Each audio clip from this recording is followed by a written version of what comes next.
ಶ್ರೀಗುರುಭ್ಯೋ ನಮಃ. ಹರಿ ಓಂ. ಸಸುಧಾ ವಿವೃತಿಂ ತೇನೆ ವಸುಧಾವಲಯೇದ್ಭುತಾಂ ನ ಸುಧಾಮಪ್ಯಾದ್ರಿಯಂತೆ ಸಂತೋ ಯತ್ಪಾನನಿವೃತಾಃ ನಿರ್ವಿಶೇಷಂ ಗುಣೈಃ ಸ್ವೀಯೈರ್ವೇಜನಿಧ್ಯಾರವ್ಯಯೋಗಿನಂ ಪ್ರಾಹಿಣೋದ್ದಿಕ್ಷು ಲಕ್ಷ್ಮೀಶ ದ್ರೋಹಿಣೋ ಜೇತುಮುನ್ಮನಾಃ ತತಃ ಸ್ವಯಂ ನಾಸಿಕಾದ್ಯತ್ರ ಅಂಬಕಾಚಲಮೀವಾನ್ ಯತ್ರ ಗೋದಾತಟಿನ್ಯಾಸಿ ಜಟಾಟೀರಜಟೋದಿತಾ ಪ್ರದಕ್ಷಿಣೀ ಚಕಾರಾಸೌ ತಾಮತಾಮಃ ಸವೃತ್ತಿಭಿಃ ಸುಧೀಭಿಃ ಶತಸಂಖ್ಯಾಕೈಃ ಸತ್ರಾವಿತ್ರಾಸಯನ್ ಖಲಾನ್ ಖಿಲೋಪಿ ಚಾಖಿಲಪಂಥ ಮಹಿಂ ನೈವ ಯತೀಶತುಃ ಸುಗಮೋಜ್ಜನಿತತ್ಪಾದ ಸೇವಿನಾಂ ನಿಗಮೋ ಯಥಾ ಮರುಸ್ಥಲ್ಯಪ್ಯನೂಪಾಭೂತ್ ಸರ್ವರ್ತು ಫಲವತ್ಯಹೋ ವನ್ಯಾಪಿ ಧನ್ಯಮೂರ್ಧನ್ಯೇ ತಸ್ಮಿನ್ಯತಿಯತೀಶ್ವರೆ ಅಂಸೆ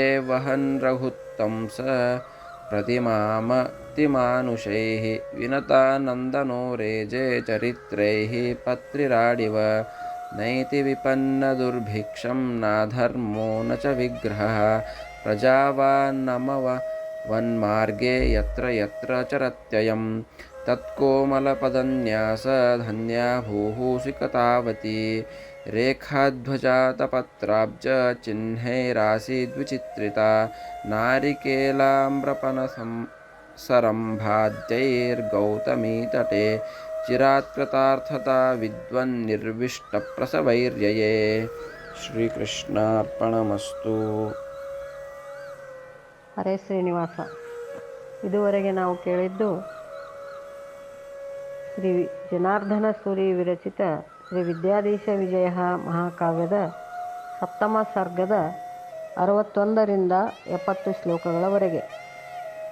ಅದರ ಭಾವಾರ್ಥ ಹೀಗಿದೆ. ಶ್ರೀ ವಿದ್ಯಾಧೀಶ ತೀರ್ಥ ಯತಿಗಳು ಶ್ರೀಮನ್ಯಾಯ ಸುಧಾ ಗ್ರಂಥಕ್ಕೆ ವಾಕ್ಯಾರ್ಥ ಚಂದ್ರಿಕಾ ಎಂಬ ಅಪೂರ್ವವಾದ ಟಿಪ್ಪಣಿಯನ್ನು ರಚಿಸಿದರು. ಈ ಟಿಪ್ಪಣಿಯನ್ನು ಓದಿ ಸಂತುಷ್ಟರಾದ ಸಜ್ಜನರು ಅಮೃತಪಾನ ಮಾಡಿದ್ದಕ್ಕಿಂತ ಹೆಚ್ಚು ಸಂತುಷ್ಟರಾದರು. ಶ್ರೀ ವಿದ್ಯಾಧೀಶ ತೀರ್ಥರ ಈ ವಾಕ್ಯಾರ್ಥ ಚಂದ್ರಿಕಾ ಟಿಪ್ಪಣಿಯು ಶ್ರೀಮನ್ಯಾಯ ಸುಧಾದ ಮೇಲಿನ 5 ಅಧಿಕರಣಗಳಿಗೆ ಇದೆ. ಶ್ರೀ ವಿದ್ಯಾಧೀಶ ತೀರ್ಥರ ಅಪ್ಪಣೆಯಂತೆಯೇ ಅವರ ಪೂರ್ವಾಶ್ರಮದ ತಮ್ಮಂದಿರಾದ ಕೇಶವಾಚಾರ್ಯರು ಮುಂದಿನ ಭಾಗಕ್ಕೆ ಶೇಷವಾಕ್ಯಾರ್ಥ ಚಂದ್ರಿಕಾ ಎಂಬ ಟಿಪ್ಪಣಿಯನ್ನು ಬರೆದಿದ್ದಾರೆ. ಇವರು ಸುಧಾ ವಾಕ್ಯಾರ್ಥ ವಿನೋದ ಎಂಬ ಇನ್ನೊಂದು ಟಿಪ್ಪಣಿಯನ್ನೂ ಬರೆದಿದ್ದಾರೆ. ಇವೆರಡೂ ಟಿಪ್ಪಣಿಗಳ ಮೇಲೆ ಗುರುರಾಜರ ಮಕ್ಕಳಾದ ಪಾಂಡುರಂಗಿ ನರಸಿಂಹಾಚಾರ್ಯರು ವಾಕ್ಯಾರ್ಥ ರತ್ನಮಾಲಾ ಎಂಬ ಟಿಪ್ಪಣಿಯನ್ನು ರಚಿಸಿದ್ದಾರೆ.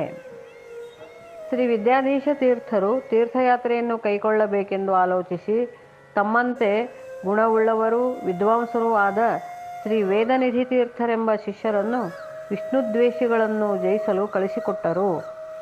ತ್ರ್ಯಂಬಕಗಿರಿಯಲ್ಲಿ ರುದ್ರದೇವರ ಜಟೆಯಿಂದ ಉದ್ಭೂತಳಾದ ಗೋದಾವರಿ ನದಿಯು ಉಗಮವಾಗುವ ನಾಸಿಕ ತ್ರ್ಯಂಬಕಕ್ಕೆ ಬಂದರು.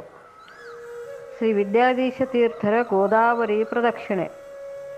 ಅನೇಕ ಸಾತ್ವಿಕ ದ್ವಿಜಶ್ರೇಷ್ಠರಿಂದ ಕೂಡಿಕೊಂಡು ಮಾರ್ಗದಲ್ಲಿ ಅನೇಕ ದುಷ್ಟರನ್ನು ವಾದದಲ್ಲಿ ಸೋಲಿಸುತ್ತಾ ಮತ್ತು ಅವರಿಗೆ ಭಯವನ್ನು ಉಂಟು ಮಾಡುತ್ತಾ ಶ್ರೀ ವಿದ್ಯಾಧೀಶ ತೀರ್ಥರು ಗೋದಾವರಿ ನದಿಯ ಪ್ರದಕ್ಷಿಣೆಯನ್ನು ಆರಂಭಿಸಿದರು. ಶ್ರೀ ವಿದ್ಯಾಧೀಶ ತೀರ್ಥರ ಪಾದ ಸೇವೆ ಮಾಡುವವರಿಗೆ ಅವರ ಅನುಗ್ರಹದಿಂದ ತಿಳಿದುಕೊಳ್ಳಲು ಅಶಕ್ಯವಾದ ವೇದಗಳ ಅರ್ಥವೂ ಸುಖವಾಗಿ ತಿಳಿಯುವಂತೆ ಅವರ ಅನುಗ್ರಹದಿಂದ ಸಂಚಾರ ಮಾರ್ಗವು ದುರ್ಗಮವಾಗಿದ್ದರೂ ಶಿಷ್ಯರಿಗೆ ಸುಗಮವಾಯಿತು. ಧನ್ಯ ಶ್ರೇಷ್ಠರೂ ಯತಿಶ್ರೇಷ್ಠರೂ ಆದ ಶ್ರೀ ವಿದ್ಯಾಧೀಶ ತೀರ್ಥರು ಸಂಚಾರ ಮಾಡುತ್ತಿರಲು ಅವರ ಮಹಿಮೆಯಿಂದ ಮರುಭೂಮಿಯೂ ಕೂಡ ಜಲಸಮೃದ್ಧವುಳ್ಳದ್ದಾಗಿ ವನ ಸಮೂಹವು ಸರ್ವ ಋತುಗಳ ಫಲ ಸಮೃದ್ಧಿ ಉಳ್ಳದ್ದಾಗಿ ಆಯಿತು. ಅದ್ಭುತವಾದ ಚರಿತ್ರೆಯುಳ್ಳ ಶ್ರೀ ವಿದ್ಯಾಧೀಶ ತೀರ್ಥರು ತಮ್ಮ ಹೆಗಲ ಮೇಲೆ ಶ್ರೀರಾಮದೇವರ ಪ್ರತಿಮೆಗಳನ್ನು ಹೊತ್ತು ಗರುಡನಂತೆ ಶೋಭಿಸಿದರು. ಶ್ರೀ ವಿದ್ಯಾಧೀಶ ತೀರ್ಥರು ಎಲ್ಲಿ ಸಂಚರಿಸುವರೋ ಅಲ್ಲಿ ಅವರ ಅನುಗ್ರಹದಿಂದ ಪ್ರಜೆಗಳಿಗೆ ಅತಿವೃಷ್ಟಿ, ಅನಾವೃಷ್ಟಿ, ದುರ್ಭಿಕ್ಷೆ, ಅಧರ್ಮ, ಪರಸ್ಪರ ಕಲಹ ಮೊದಲಾದ ವಿಪತ್ತುಗಳು ಬರುತ್ತಿರಲಿಲ್ಲ. ಶ್ರೀ ವಿದ್ಯಾಧೀಶ ತೀರ್ಥರ ಕೋಮಲವಾದ ಪಾದಗಳ ಸ್ಪರ್ಶದಿಂದ ಪವಿತ್ರವಾದ ಮರಳಿನಿಂದ ಕೂಡಿದ ಈ ಭೂ ಪ್ರದೇಶದಲ್ಲಿ ಊರ್ಧ್ವರೇಖೆ, ಧ್ವಜ, ಛತ್ರ, ಪದ್ಮ ಲಕ್ಷಣಗಳುಳ್ಳ ರೇಖಾಚಿತ್ರಗಳು ಉಂಟಾದವು. ಅಂದರೆ ಶ್ರೀ ವಿದ್ಯಾಧೀಶ ತೀರ್ಥರ ಪಾದಗಳಲ್ಲಿ ಈ ಎಲ್ಲ ಸಲ್ಲಕ್ಷಣಗಳು ಇದ್ದವು ಎಂಬುದು ಸ್ಪಷ್ಟವಾಗುತ್ತದೆ. ಗೋದಾವರಿ ತೀರದಲ್ಲಿ ತೆಂಗು, ಮಾವು, ಹಲಸು, ಬಾಳೆ ಮೊದಲಾದ ವೃಕ್ಷಗಳು ವಿಪುಲವಾಗಿ ಬೆಳೆದಿದ್ದವು.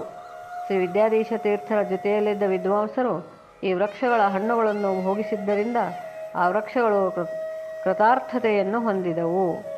ಕೃಷ್ಣಾರ್ಪಣಮಸ್ತು. ಮುಂದಿನ ಶ್ಲೋಕಾರ್ಥಗಳನ್ನು ನಾಳೆ ನೋಡೋಣ. ಹರೇ ಶ್ರೀನಿವಾಸ.